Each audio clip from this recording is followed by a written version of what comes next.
लोगों का इस प्रेस वार्ता में स्वागत है। आप सब लोगों साक्षी रहे हैं कल कांग्रेस के संघर्ष की उस बुनियाद के जिसके आधार पर कांग्रेस सरकार में अलग अलग लोगों की सरपरस्ती में सरकार दो भागों में बटी हुई है। संविधान के आर्टिकल 164(2) में प्रावधान है कि सरकार कलेक्टिव रिस्पॉन्सिबिलिटी से चलती है। एक मंत्री बोलता है तो लगता है पूरी सरकार बोलती है। सरकार के मंत्री कल जिस प्रकार भ्रष्टाचार के आरोपों में अपनी सरकार को घेरे में डाला, और ये बात सरकार का मंत्री जब कहता है हमारी सरकार कमीशन खोरों की सरकार है, भ्रष्टाचारियों की सरकार है, तो सरकार किस ईमानदारी से काम कर रही है, बातें स्वतः ही प्रकट हो जाती है। 15 दिन का अल्टीमेटम और उसके साथ ही आरपीएससी के पुनर्गठन की मांग। हम लोगों ने भी ये बात कही थी कि अब जांच होनी चाहिए। बाबूलाल कटारा एक नहीं पूरा तालाब गंदा है, तो जुडिशियल कमीशन बनाकर सरकार ये जांच करे कब तक जो उन्होंने भर्ती की है आरपीएससी और राज्य कर्मचारी चयन आयोग के माध्यम से, उसमें प्रतिभाओं को कहां नुकसान पहुंचाने का काम किया है। सरकार महंगाई राहत कैंप उस समय लगा रही है जब सरकार आचार संहिता की गिरफ्त से 4.5 महीने दूर है। ये सरकार के कैंप बड़ा दुर्भाग्य है कि पहली बार सरकार के खजाने से छपे हुए विज्ञापनों में, बड़े बड़े होर्डिंग्स में कांग्रेस के प्रदेश अध्यक्ष की तस्वीर छपती है, बिल सरकार के खजाने से उठता है। पहली बार महंगाई राहत कैंप राजस्थान सरकार के लोगों के साथ लगाए जाते हैं, पर सरकार के केंद्रीय संगठन के प्रभारी और सह प्रभारी वहां मुख्य अतिथि के तौर पर जाते हैं। हर कैंप का एक नोडल अधिकारी जिला कांग्रेस कमेटी के अध्यक्ष द्वारा नामजद किया जाता है। और दौसा में तो हदों को पार करके जब इस प्रकार के कैंपों में मोदी बचाओ देश बचाओ के नारे लिख दिए गए, ये संघवाद को भी कमजोर करने का वादा और सरकारी धन का दुरुपयोग भी है। और जिन आधार पर कैंप लगाया गया, ये बजटीय घोषणा थी। बजटीय घोषणा के अंदर स्वतः ही 1 अप्रैल को वो इन्फोर्स हो जानी चाहिए, परंतु सरकार को चूंकि कुछ करना नहीं है। अब ये सारे कैंप जो प्रारंभ हुए हैं, सरकार 24 अप्रैल से 30 जून तक कैंप चला रही है, यानी घोषणा के 90 दिन बाद इन कैंपों के समाप्ति के बाद क्रियान्वयन की बात होगी। एक और जहां भारत सरकार डायरेक्ट बेनिफिट ट्रांसफर के माध्यम से सीधा किसान सम्मान निधि और तमाम प्रकार के जो गरीब कल्याण के कामों की राशि भेज रही है, वहां सरकार का ये काम। अब आप ही बताएं कि सरकार वो सामाजिक सुरक्षा पेंशन जो पहले 500 थी, 750 भी पहले से चयनित लोग रजिस्ट्रेशन करवाए। चिरंजीवी योजना में जो पहले 5 लाख का कवर था, जो 10 लाख हुआ, 10 लाख से 25 लाख, जो पहले से रजिस्ट्रेशन का रजिस्ट्रेशन हो। निःशुल्क बिजली योजना 50 यूनिट में पहले से इन्होंने चयनित कर रखा था। सारा डाटा जिनके पास है उसको 100 यूनिट करने का काम की बात कर रही है। और इसी प्रकार शहरी ग्रामीण रोजगार योजना। अब सरकार आज की तारीख में सबसे बड़ा संकट राजस्थान में बिजली कटौती किया। औद्योगिक क्षेत्रों में सप्ताह में 1 दिन उद्योग बंद करने का परिपत्र सरकार ने जारी कर दिया। और घोषित और अघोषित जहां कटौती चल रही है, वहीं सरकार ने 50 यूनिट से 100 यूनिट तक मुफ्त बिजली के लिए मुख्यमंत्री गारंटी कार्ड जारी करने का काम सरकार कर रही है। जहां वहीं जो फ्यूल चार्ज है, जो भारतीय जनता पार्टी के पूरे कालखंड में औसत उसका निकाला जाए तो 18 पैसे प्रति यूनिट था, आज 60 पैसे को पार कर रहा है। अभी जो बिल उपभोक्ताओं के हाथ में आए हैं, ये वो बिल है जो अक्टूबर की तिमाही में पिछले साल जो फ्यूल चार्ज था 52 पैसे उनसे लग कर आए हैं। और उन बिलों को जब देखते हैं तो जो बिल मैं ये निवेदन करना चाहता हूं कि 2018 के अंदर तमाम सेस और सब के साथ में आम घरेलू उपभोक्ता को 5 रुपए 55 पैसे प्रति यूनिट में बिजली मिलती थी, जो आज 11 रुपए 90 पैसे प्रति यूनिट में आम उपभोक्ता को, घरेलू उपभोक्ता को बिजली मिल रही है। और इसके साथ ही 7 पैसे अडानी साहब ने इंडोनेशिया में कोयला खरीदा, उन कोयलों के अंतर का भी प्रति यूनिट दे रहे हैं। यानी अब जो बिल आपके हाथ में है वो बिल फ्यूल चार्ज और अडानी टैक्स के नाम पर 59 पैसे प्रति यूनिट की बढ़ोतरी का बिल है। और इसके साथ साथ शहरी सेस 15 पैसे प्रति यूनिट, विद्युत शुल्क 40 पैसे प्रति यूनिट और जल संरक्षण 10 पैसे प्रति यूनिट। आज जितनी राहत सरकार दे रही है 50 यूनिट और 100 यूनिट में, उससे 2 गुणों से ज्यादा, 2 गुने से लेकर 6 गुना तक ये फ्यूल चार्ज के नाम से दूसरे रास्ते से वसूल कर रही है। राजस्थान के अंदर जो थर्मल पावर प्रोजेक्ट चल रहे हैं हमारे, उन थर्मल पावर प्रोजेक्ट में कुल 8,597 मेगावाट बिजली उत्पादित होती है। पर औसतन पूरे साल का जब हम औसत निकालते हैं तो किसी न किसी कारण से 5 से लेकर 7 थर्मल पावर बंद रखे जाते हैं, रख रखाव के नाम पर, मेंटेनेंस के नाम पर। और उसका नतीजा यह निकलता है 3500 से 4000 मेगावाट से ज्यादा बिजली कभी मिलती नहीं। खुद के थर्मल पावर हाउस जिनमें उत्पादित बिजली 3 रुपए 57 पैसे प्रति यूनिट से लेकर 4 रुपए 20 पैसे प्रति यूनिट तक आती है, उसको बंद करके महंगी बिजली खरीद कर, बिजली जो 12 रुपए से लेकर 17 रुपए तक इन्होंने खरीदी, संस्थागत भ्रष्टाचार का एक तांडव कर रही है सरकार।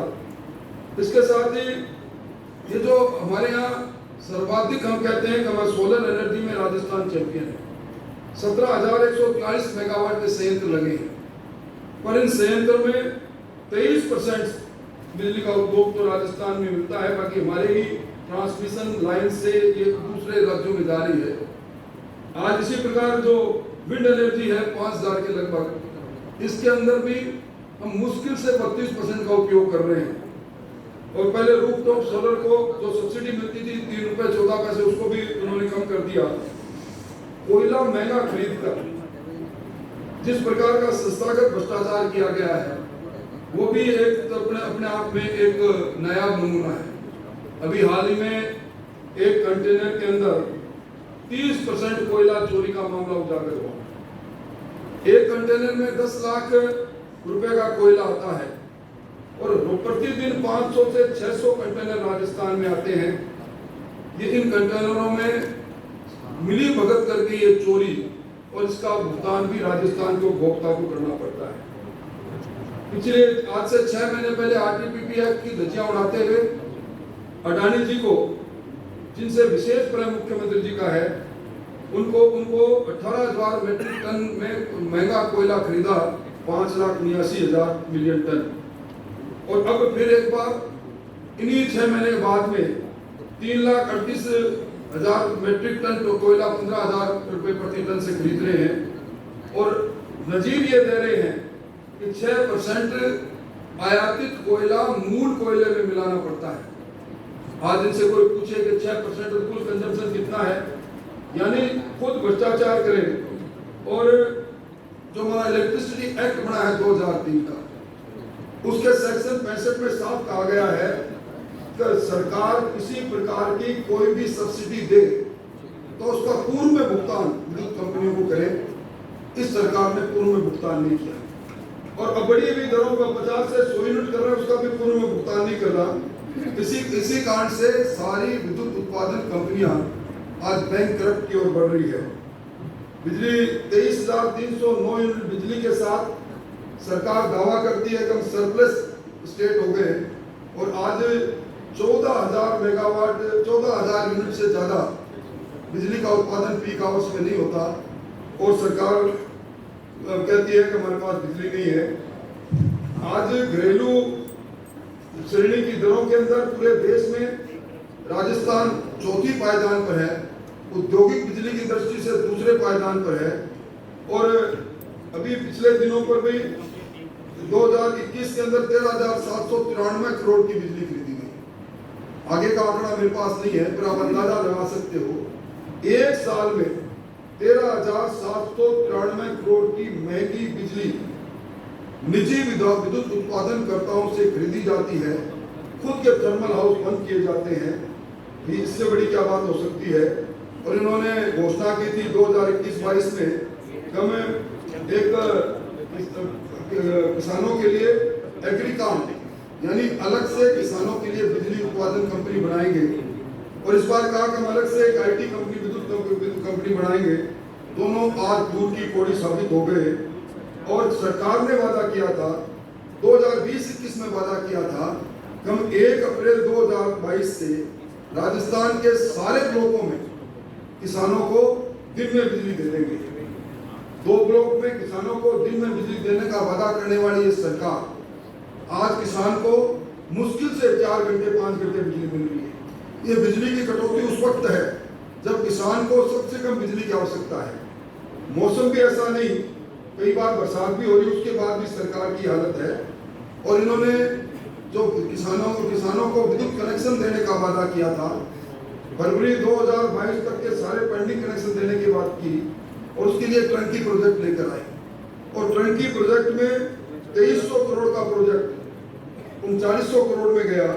6 बार इन्होंने टेंडर को आगे टेंडर को इनकी चहेती कंपनियां इसको आगे बढ़ाने का काम किया। तो मैं कह सकता हूं कि यह सरकार, जिस सरकार ने महंगी बिजली खरीदने में एक रिकॉर्ड कायम किया है, वहीं आज पीने के पानी को लेकर राजस्थान में हाहाकार मचा है। 11,440 गांव में पिछली बार इन दिनों में टैंकर चले थे, जिनका एक का पेमेंट भी नहीं हुआ। इस बार इसलिए कोई भी टैंकर वितरण करने वाले लोग आगे नहीं आए, और आज हालत बहुत खराब है। और इसी तरह कुल मिला के मैं कह सकता हूं कि बिजली पानी को लेकर सरकार की बड़ी हालत खराब है। अभी आज आपने देखा होगा सरकार ने नए जिलों में 15 OSD लगाए, 19 जिलों की घोषणा बजट में की। कायदे के अनुसार 1 अप्रैल को जब बजट के अंदर राम लुभाया कमेटी की अनुशंसा पर इन्होंने की, तो फिर इनको चूक नहीं करनी चाहिए उसी वक्त जो की उस कमेटी ने अगर इनको बताया होगा कि इन जिलों में इस प्रकार विभाजन होगा। लैंड रेवेन्यू एक्ट जो बना है 1956 का, उसके सेक्शन 16 के अंदर इनको अधिकार है कि ये जिले सर्जित कर सकते हैं। परंतु एक हाईकोर्ट का एक मामला आया था, सही राम आदर्श बनाम राजस्थान स्टेट। इसमें इस लैंड रेवेन्यू एक्ट के सेक्शन 16 की व्याख्या करते हुए हाईकोर्ट ने कहा कि आप नए जिले बनाने का अधिकार तो रखते हो, पर इन नए जिलों की बाउंड्री के लिए नए जिलों में कौन सी पंचायत समितियां, नए जिलों में कौन सी तहसीलें शामिल होगी, इसके लिए आपको प्रारूप का प्रकाशन करना पड़ेगा, आपको आपत्तियां लेनी पड़ेगी। आज सरकार मौन क्यों है? जयपुर जोधपुर के अंदर इनका विभाजन किया सरकार, तो इनमें OSD क्यों नहीं लगाए, और इसीलिए कलेक्टर इन्होंने क्यों नहीं लगाए। आज सबसे बड़ा एक्सप्रेशन है कुचामन और डीडवाना। कभी आपने नहीं देखा होगा, 35 किलोमीटर की दूरी का अंतर है दोनों में। भैरोड और कोटपुतली दोनों शहरों का नाम लेकर जिला बनाया गया। मैं समझता हूं ये सरकार की थोथी घोषणाएं साबित होगा। सरकार को चाहिए कि जो राजस्थान उच्च न्यायालय का फैसला है, जो लैंड रेवेन्यू एक्ट कहता है, उससे प्रारूप को प्रकाशित करे। और कुल मिला के इस ट्रांसफर की सूची में, ट्रांसफर उद्योग में सरकार ने कहा कि बड़ी जीरो टॉलरेंस है उनकी करप्शन के लिए। आप सब लोगों ने प्रतीक जी झाझड़िया का वो कारस्तान देखा होगा, जब उन्होंने अपने OSD रवि जैन और दलाल अमित शर्मा से गांधीनगर अपने आवास पर 3 लाख रुपए रिश्वत देते हुए पकड़े गए। आज उसी विभाग में वापिस तैनात हो गए। अलवर के अंदर 2500 बीघा जमीन की लूट को जिस कलेक्टर ने विधानसभा में मामला उठने पर सरकार को अपने तथ्यात्मक बात भेजी, आज उनकी भी रवानगी हो गई। मैं समझता हूं कि जिस प्रकार का वातावरण आज बना है, बिजली और पानी से आम आदमी परेशान है। सरकार महंगाई राहत कैंपों का कांग्रेसीकरण कर रही है। सरकार ने जब वो 50 यूनिट से लेकर बढ़ाकर 100 यूनिट की फ्री बिजली की, उससे 2 गुना से, उसमें जितनी राहत मिली उससे 2 गुना से लेकर 6 गुना तक ज्यादा बिल आ गए हैं। बिल लोगों के हाथ में है। अब भारतीय जनता पार्टी ऐलान करेगी, हम इन बढ़ी हुई दरों पर और बिजली की कटौती पर, बिजली और पानी को लेकर अब आंदोलन की घोषणा करेंगे। एक दो दिन में आंदोलन की घोषणा हो जाएगी। कुल मिला के मोटे तौर पर मुझे यही बातें आपके सामने रखनी थी, और एक तरफ मैंने इन सारी बातों का संतुलन करके एक पत्र भी बना रखा है कागज में, वो भी आपके सामने भी पहुंचा। राठौर साहब, अभी तक आपकी पार्टी पर हॉर्स ट्रेडिंग करने का आरोप लग रहा था। कल खुले मंच से गुड़ा जी ने कहा कि गहलोत जी ने बीजेपी के विधायकों को खरीदने की कोशिश की, बाकायदा इसकी सबूत भी है। इसको लेकर क्या कहना चाहेंगे? देखिए, सरकार जो अपने खुद के बोझ से सरकार को अपने ही ललकार रहे हैं। अगर मुख्यमंत्री जी के पास इस प्रकार की कोई जानकारी है और अगर किसी मंत्री महोदय के पास इस प्रकार के कोई तथ्य है तो हमने तो कभी उनको नहीं रोका। और आज पूर्व उप मुख्यमंत्री जी को याद आया है कि पूर्ववर्ती सरकार के समय में भ्रष्टाचार की कोई शिकायतें थी, तो वो 19 महीने तक उप मुख्यमंत्री बने रहे। उन्होंने कभी ना कि कई बैठकों में उन्होंने स्वीकृत की, उन्होंने क्यों नहीं उठाया? विधानसभा में एक शब्द क्यों नहीं बोले? हमने तो कभी उनको नहीं कहा था कि आप ये जांच करेंगे या जांच नहीं करेंगे। मतलब शायद उनको जानकारी नहीं होगी कि जिस मामले की खानों के आवंटन की वो बात कर रहे हैं, उन खानों का आवंटन ही भारतीय जनता पार्टी के समय में, क्योंकि इसमें एक गलतफहमी ये होती कि केंद्र सरकार ने कुछ गाइडलाइन, एक परिपत्र जारी किया था। राजस्थान सरकार के पास वो परिपत्र विलंब से पहुंचा। इससे पहले कुछ खानों का तत्समय नियमों के अनुसार आवंटन हो गया था, और ये आरोप लगाया गया था उस परिपत्र के आधार पर खाने आवंटित होनी चाहिए। जानकारी में आने पर सारी खाने वापस निरस्त हुई, कमेटी बनी, और कमेटी में जो आवेदन करता जिनका उपयुक्त आवेदन था उनको खाने भी मिली। तो मैं समझता हूँ कि वो निशाना साध रहे हैं, कहीं पे निगाहें कहीं पे निशाना। उनका निशाना सीधा पायलट साहब का जो विमान उड़ा हुआ है ऑटो मोड में, उस विमान से वो बमबारी कर रहे हैं अशोक जी गहलोत पर। और कई बार वो कंधे की तलाश कर लेते हैं हमारे भारतीय जनता पार्टी के नेताओं पर। मैं समझ जनता है ये सब जानता है। राजेंद्र गुड़ा, राजेंद्र गुड़ा ये भी तो कह चुके हैं कि मुख्यमंत्री अशोक गहलोत और वसुंधरा राजे मिले हुए हैं, दोनों को एक साथ ही कोरोना क्यों होता है? देखिए, कोरोना जिस समय फैला था, एक दिन में कई हजार लोगों पर कोरोना हो रहा था। इस प्रकार के सहयोग को इस प्रकार के जोड़कर हास्यास्पद बात करने से कोई अर्थ नहीं है। ये राठौर साहब, मेरा सवाल ये है कि राजस्थान की जनता को वोट बनाया जा रहा है, तो विपक्ष वोट बनने से रोकने के लिए कौन सा कदम उठा रहा है? जो कदम हमें उठाने चाहिए हम लगातार उठा रहे हैं, और आपसे अलग से राय मशवरा करके कोई उसके लिए अपने अलग से चर्चा करनी है। राठौर साहब, कर्नाटक में बीजेपी की जिस तरह से हार हुई, वहाँ पर एक प्रयोग किया गया था, नए चेहरों को आगे लाया गया था। अब आपको लगता है, चूंकि आप स्वयं भी एक जिम्मेदार पद है, नेता प्रतिपक्ष का एक अहम भूमिका आपकी रहेगी, तो राजस्थान के लिहाज से आपको रणनीति बदलनी पड़ेगी, क्योंकि वो प्रयोग कर्नाटक में पूरी तरह से विफल साबित हुआ। देखिए, यहाँ जिस बात को आप कह रहे हैं उस पर मैं टिप्पणी करने का अधिकार मुझ पर नहीं है, हमारा संसदीय बोर्ड तय करेगा। और मैं ये कह सकता हूँ जुम्मेवारी से कि कर्नाटक का चुनाव और राजस्थान का चुनाव दोनों का कहीं मेल नहीं बेमेल है। और ये तो कांग्रेस की ए टीम और बी टीम एक दूसरे को ललकार रही है।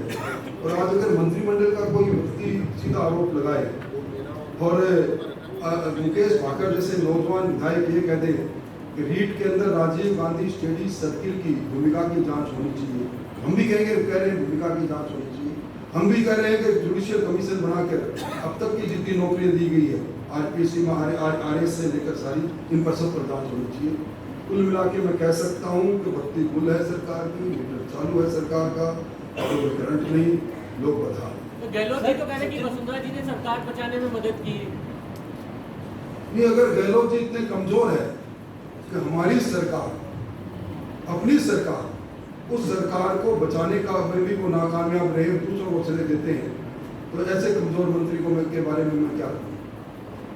सचिन पायलट ने ऐसे भी कहा कि आरपीएससी को भंग कर देना चाहिए, जो पेपर लीक हुए उन बच्चों को फिर से मुआवजा राशि देनी चाहिए। तो उनकी दोनों मांगों पर मैं समझता हूँ कि कोई राजनीतिक पर्दे की बात नहीं। निश्चित तौर पर आरपीएससी में बाबूलाल कटारा की गिरफ्तारी के बाद आरपीएससी को भंग भी कर देना चाहिए और सारे मामलों की जुडिशियल कमीशन से इंक्वायरी भी करवानी चाहिए।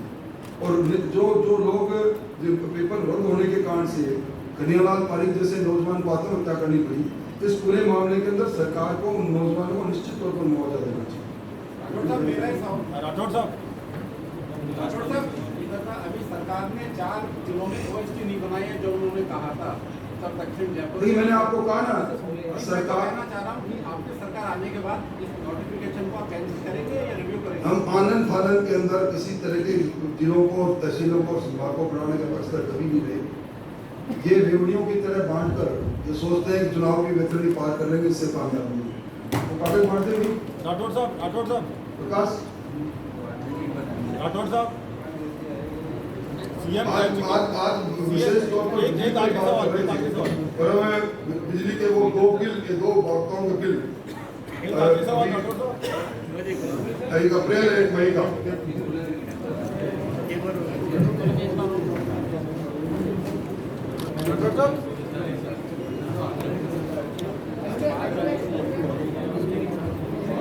सर इस तरफ